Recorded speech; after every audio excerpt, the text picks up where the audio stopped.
축복하고 주님의 이름으로 사랑합니다. 예배드리는 당신은 참으로 소중합니다. 함께 인사드리겠습니다. 저는 이제 설교를 준비하면서 참 어려운 점 중에 하나가 그냥 주석 읽고 쭉 프레젠테이션만 하면 참 쉽고 좋습니다. 새벽 기도에 나오는 성도분들은 어느 정도 수준이 있기 때문에 제가 설교하는 게 쉬워요. 근데 이렇게 주일 예배 때는 많은 연구를 해야 됩니다. 성경을 읽고 이해가 안 되는 분들이 많을 겁니다. 아니 2000년 전에 있었고 태고적이 있었던 그 사건이 오늘 우리하고 무슨 상관이 있나? 도대체 그래서 어쨌다는 건가? 그래서 이런 질문을 가지고 끊임없이 성경을 연구하고 적용하려고 저는 참 많은 노력을 기울이고 있습니다. 오늘 말씀도 어떤 분들은 의문점을 많이 가질 것입니다. 어떻게 이런 일이 있을 수 있나? 왜 하나님께서 하필이면 거기다 선악과를 만들어 두셨나? 안 만들어 주셨으면 됐을 텐데. 그리고 아담과 하와의 죄가 지금 여기에 사는 나하고 무슨 상관이 있나? 아마 궁금점이 많을 것입니다. 많은 분들이 이렇게 질문하고 싶을 것입니다. 그런데 엊그제 뉴스에 보니까 이런 뉴스를 보게 되었습니다. 캘리포니아의 하원 의원 덩컨 헌터라는 분이 계신데 이분이 선거 자금을 25만 불이나 유용하게 되어서 기소를 당하게 되었습니다. 예를 들면 16,000불 정도는 유럽에 아주 럭셔리한 해외여행을 가는데 쓰게 되었고 또 개인적인 쇼핑을 하는데도 몇만 불 썼고 또 치과 치료에도 몇만 불 쓰게 되었고 자녀 학자금으로도 얼마 쓰게 되었고 25만 불이나 되는 엄청난 돈을 선거 자금을 유용해서 쓴 겁니다. 기소를 당했습니다. 사람들이 질문했을 때 그가 뭐라고 대답한 줄 압니까? 내 아내가 나에게 주어서 이렇게 썼습니다. 어디서 많이 들었던 얘기 같지 않습니까? 태고적이나 지금이나 똑같은 일과 사건들은 계속해서 벌어진다는 것입니다. 이제 이해하고 웃으시는 분이 계시네요. 인터넷 신문 뉴스 기사 제목을 보니까 How do you stay married to a guy who does that? 이런 남자랑 어떻게 결혼 생활을 유지할 수 있을까 하면서 그에 대한 기사가 쭉 나오고 덩컨 헌터 who is facing indictment blaming his wife 기소를 당하면서 자신의 아내를 비난하는 덩컨 헌터 이런 기사가 나왔습니다. 태고적이나 지금이나 똑같은 일은 항상 벌어지는 것을 보게 됩니다. 오늘 말씀에도 그렇습니다. 하나님께서 너 왜 선악과를 먹었냐라고 했을 때 아담은 이렇게 말하게 됩니다. 하나님께서 만들어주신 이브가 나로 하여금 먹게 했으니까 저는 먹었을 뿐입니다. 자기 아내에게 핑계를 대는 겁니다. 이것이 바로 인류의 죄가 들어온 근원된 사건을 말씀해주고 있고 또 그 사건은 아직도 우리가 해결하지 못한 인류의 죄임을 말씀해주고 있는 것입니다. 시작은 이렇게 되었습니다. 사탄 마귀가 아담과 하와를 유혹하는데 5절 말씀에 보니까 너희가 그것을 먹는 날에는 너희 눈이 밝아져 하나님과 같이 되어 선악을 알 줄로 하나님이 아심이니라. 마귀는 아주 교묘한 말로 사람을 유혹하게 됩니다. 너희 눈이 밝아져 하나님과 같이 되리라. 근데 여기서 너희 눈이 밝아진다는 것은 사실입니다. 근데 이것이 긍정적인 의미로 쓰이지 않았어요. 원래 눈이 밝아진다는 것은 성경에서 많이 긍정적인 의미로 사용되고 있습니다. 진리의 눈이 밝아지고 어둠 가운데 갈 길을 찾을 수 있도록 눈이 밝아지고 이렇게 눈이 밝아진다는 것은 주로 긍정적인 단어를 사용합니다. 그런데 사단은 이 긍정적인 단어를 가지고 부정적인 의미로 아담과 하와에게 유혹하는 것을 보게 됩니다. 선악을 알게 하는 것도 마찬가지입니다. 선악을 알게 하면 우리가 분별력이 생깁니다. 근데 여기서 선악을 알게 한다는 것은 원래 선만 알고 있었는데 이제 악을 알게 됩니다. 그리고 악을 행할 줄도 알게 되었다는 이런 부정적인 의미로 사용하고 있는 것입니다. 오늘 아침에 이렇게 일어나서 아침을 먹으면서 뉴스를 보는데 존 맥케인 의원이 81세로 별세했다고 이런 뉴스를 듣게 되었습니다. 저는 이제 그분이 누군지는 잘은 모르지만 사회적인 이슈가 있을 때마다 항상 그가 무슨 말을 하는지 인터뷰를 하는 것을 보게 되었어요. 근데 그가 무슨 한마디를 해도 그는 참으로 진실되고 배려가 깊고 또 민주주의와 인권을 지키려고 노력하는 의원이다 하는 그런 인상을 받게 되었습니다. 근데 그가 선거운동할 때 이렇게 그건 대통령 선거에서 2번이나 이렇게 실패하게 됐는데 이제 버락 오바마랑 붙었을 때의 대통령 선거였습니다. 그때 그를 지지하는 한 사람이 묻습니다. TV가 다 중계되는 데서 그 선거 지지자가 맥케인에게 묻기를, 내가 책에서 보니까 버락 오바마는 참 위험한 인물입니다. 어떻게 생각하십니까? 여러분 이제 상대편 후보를 비방하는 말을 했을 때 여러분이 존 맥케인의 입장이라면 어떻게 대답했을까요? 여기에 두 종류가 있을 것 같아요. 나쁜 남자 같으면은 이렇게 말했을 거예요. 내가 대통령이 되면 그 사람 감옥에 집어넣겠습니다. 대답했을 거예요. 이거는 배드맨이고 솔직한 거예요, 그래도. 근데 이렇게 생각해 봤어요. 만약 이블맨, 악한 사람이라면 이렇게 대답했을 것입니다. 아, 그래요? 그 책을 쓴 사람이 나름대로 연구해서 책을 썼겠죠 하면서 교묘하게 말을 돌릴 겁니다. 반은 맞고 반은 틀리고, 그러면서 뭔가 자기는 빠져나갈 구멍을 마련하는 그런 아주 교묘한 말로, 정치인, 아주 정치가로서 교묘한 말로 대답했을 것입니다. 그런데 이 후보 지지자가 버락 오바마는 위험한 인물 아닙니까? 라고 했을 때 존 맥케인은 단호하게 이렇게 말합니다. No, he is decent family man and citizen. 그는 좋은 사람이고 가정적인 사람이고 좋은 시민이다. 이렇게 솔직하게 진실되게 얘기하는 것을 모습을 보고 참 그는 비록 대통령 선거에는 떨어지게 되었지만 참으로 훌륭한 정치인이다. 정말 정치인다운 정치인이다. 이런 생각을 하게 되었습니다. 사단이 아담과 이브를 유혹할 때도 그랬습니다. 아주 교묘합니다. 이게 진짜인지 가짜인지 아주 흐리멍텅하게 얘기를 해가지고 속아 넘어가게 만드는 것입니다. 정말 그 사단의 말을 듣고 선악과를 보니 이렇게 보였습니다. 여러분 6절 말씀 다 같이 읽어보겠습니다. 여자가 그 나무를 본즉 먹음직도 하고 보암직도 하고 지혜롭게 할 만큼 탐스럽기도 한 나무이지라.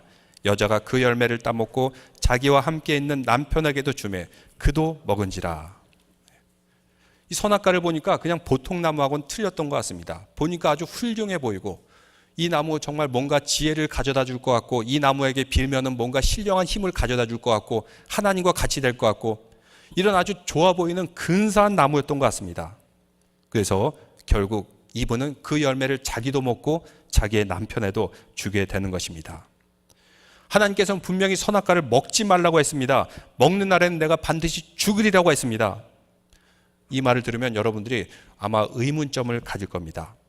왜 하필이면 하나님께서 그 에덴 동산에 선악과를 두셨는가?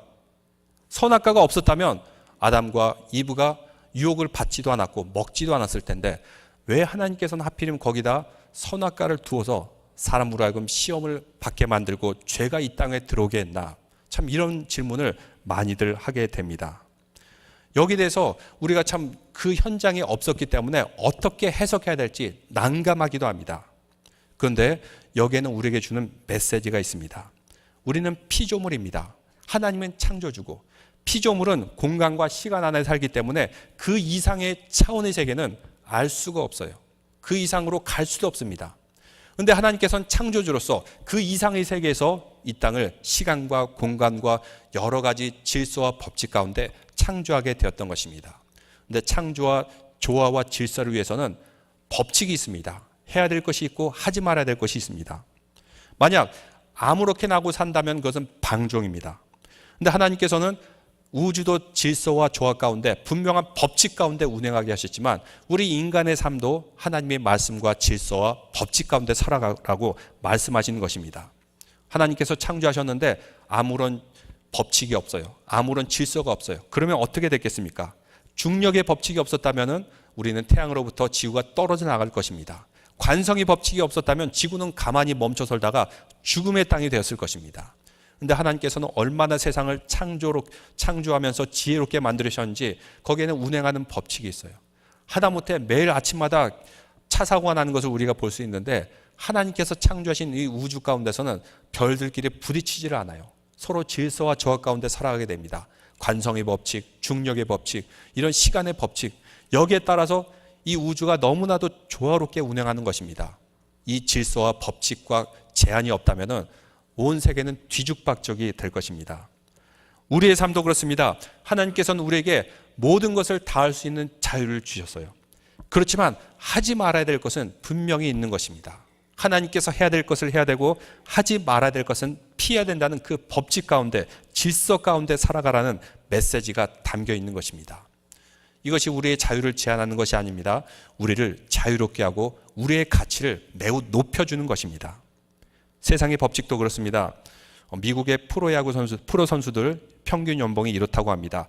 야구 선수 평균 연봉이 450만 달러, 미식 축구는 210만 달러, 그리고 농구 선수는 630만 달러. 이것이 평균 연봉이라고 그래요. 근데 잘하는 선수들은 이거에 배는 받는 그런 훌륭한 선수들도 많이 있습니다.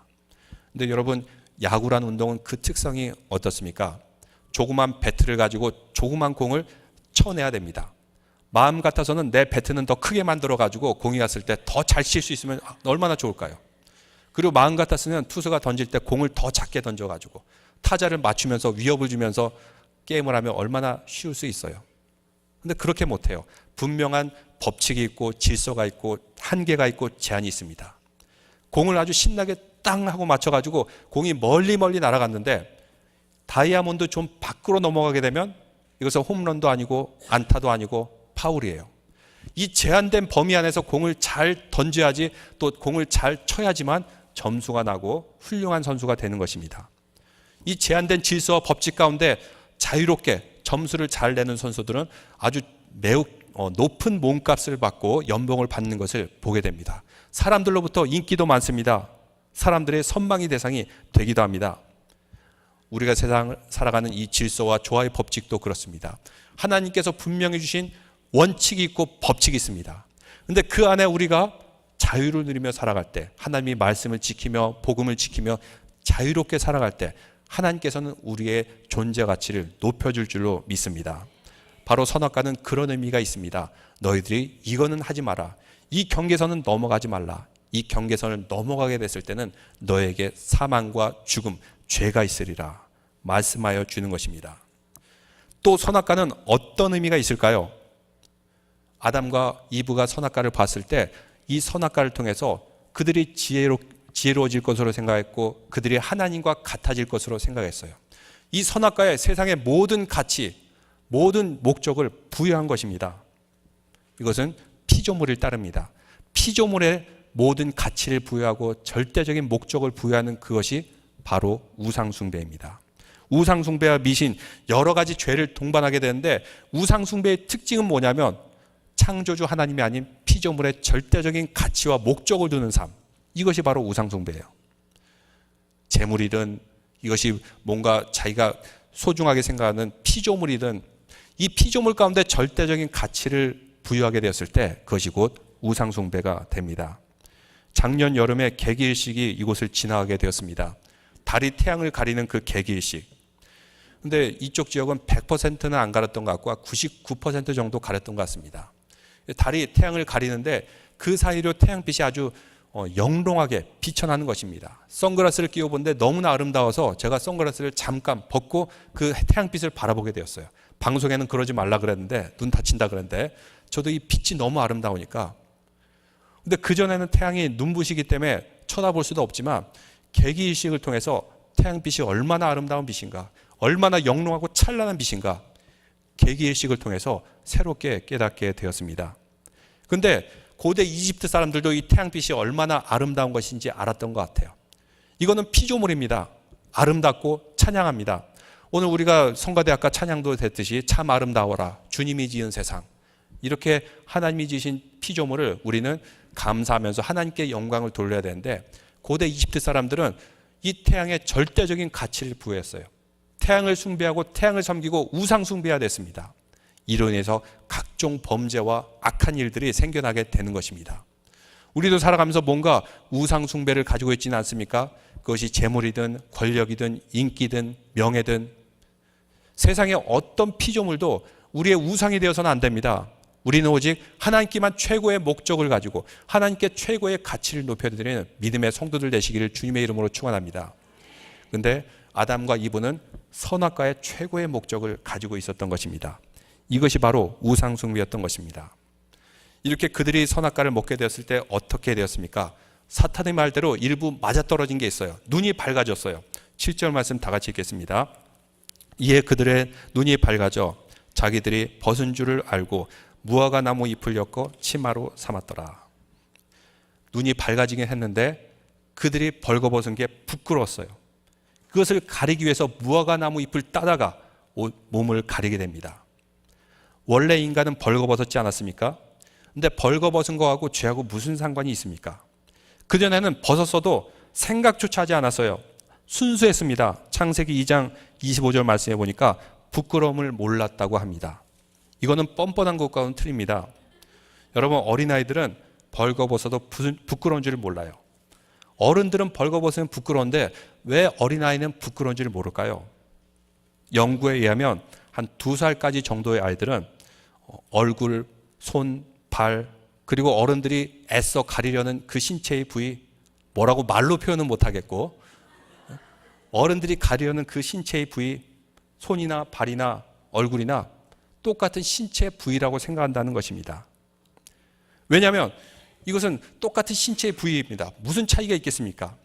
그런데 어른이 되면 될수록 이 신체의 부위를 막 자꾸 가리려고 그래요. 이거를 노출하면 안 돼요. 왜 그렇죠?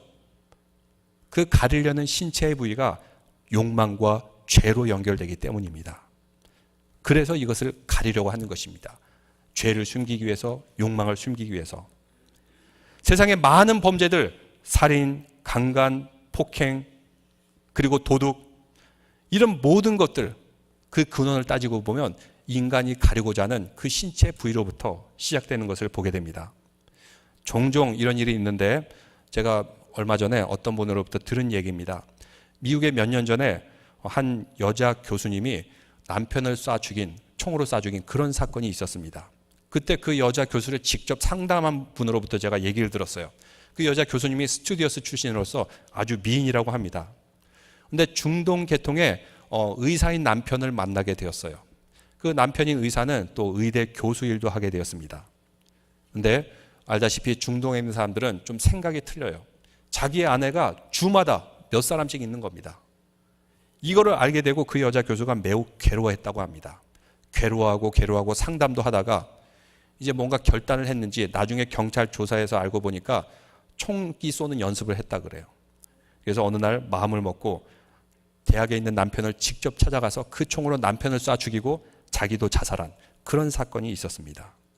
근데 이런 사건은 비일비재합니다. 제가 예를 수없이도 많이 될 수가 있어요. 너무나도 많은 이 비극적인 일들이 왜 벌어지는 것입니까? 이 모든 것, 사람들이 가리고자 하는 그 은밀한 신체 부위에서부터 시작된 죄의 결과입니다. 아담과 이브, 과일을 먹기 전에는 그들은 순수한 마음이었습니다. 벌거벗은 게 죄가 아니었습니다. 원래 인간은 하나님의 형상으로 지어졌기 때문에 우리의 모든 신체의 부위는 하나님께 영광을 돌리도록 지어졌습니다. 우리의 손은 선한 일을 하는 지체이고 우리의 입은 하나님을 찬양하고 또 사람들에게 칭찬하고 사랑의 말을 전달하는 지체이고 또 그 가리고자 하는 그 부위도 사실은 생육하고 번성하기 위한 지체일 뿐입니다. 부끄러워할 필요도 없고 가릴 필요가 없었습니다. 그런데 선악과를 먹은 이후로는 모든 것이 달라지게 되었습니다. 그 마음은 밝아져서 이전에 생각지도 못한 죄를 생각하게 되었던 것입니다. 예수님께서 말씀하시기를 마태복음 15장 19절 마음에서 나오는 것은 악한 생각과 살인과 간음과 음란과 도둑질과 거짓 증언과 비방이니. 선악과를 먹기 전까지는 인간의 마음에 이런 악한 생각이 없었습니다. 근데 이것을 먹은 후로는 밝아지긴 밝아졌는데 죄악에 대해서 눈이 밝아지게 되었습니다. 그래서 악한 생각과 살인과 간음과 음란과 도둑질과 거짓 증언과 비방, 이런 악한 죄악이 선악과를 통해서 들어오게 되었던 것입니다. 자신의 죄를 알기 때문에 가리고자 했고 하나님으로부터 떨어지고자 합니다. 결국 하나님께서는 그들을 내어 쫓게 됩니다. 21절 말씀, 24절 말씀 다 같이 읽겠습니다. 창세기 3장 24절입니다. 이같이 하나님이 그 사람을 쫓아내시고 에덴 동산 동쪽에 그룹들과 두루도는 불칼을 두어 생명나무의 길을 지키게 하시니라. 생명나무는 파괴하지 않도록 그들을 쫓아내신 것입니다. 그런데 그들을 쫓아내기 전에 특별한 선물을 주셨습니다. 그 선물이 무엇이죠? 21절에 말씀하기를 같이 한번 읽어보겠습니다. 21절입니다. 여호와 하나님이 아담과 그의 아내를 위하여 가죽옷을 지어 입히시니라. 그들은 이미 옷이 있었어요.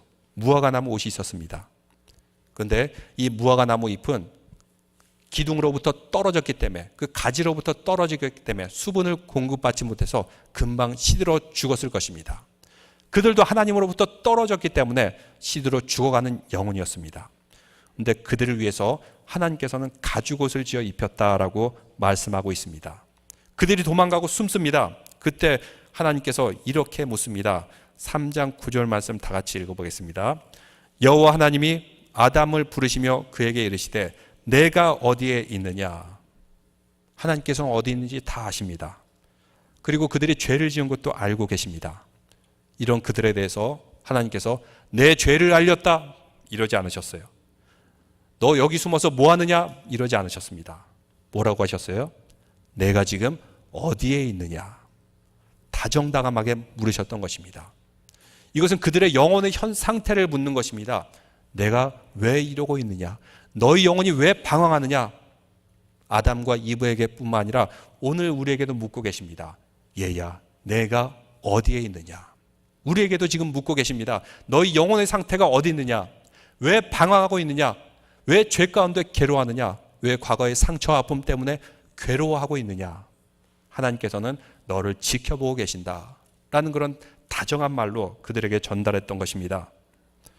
그들은 말합니다. 10절에 이르되 내가 동산에서 하나님의 소리를 듣고 내가 벗었으므로 두려워하여 숨었나이다. 벗었으므로 두려워하여 숨었다고 말씀하고 있습니다. 아담과 이브 무화과 나무 잎이 가렸지만 이 가린 것이 그들로 하여금 수치심으로부터 해방되게 하지 못했어요. 죄로부터 자유롭게 하지 못했던 것입니다. 벗었으므로 두려웠다고 말하고 있습니다. 그래서 하나님께서도 무화과 나무 잎은 충분하지 않다 하셔서 가죽으로 그들의 옷을 지어 입힌 것입니다. 무화과 나무 잎은 금방 헤어집니다. 그런데 가죽옷은 평생 동안 입을 수 있는 아주 든든한 옷입니다.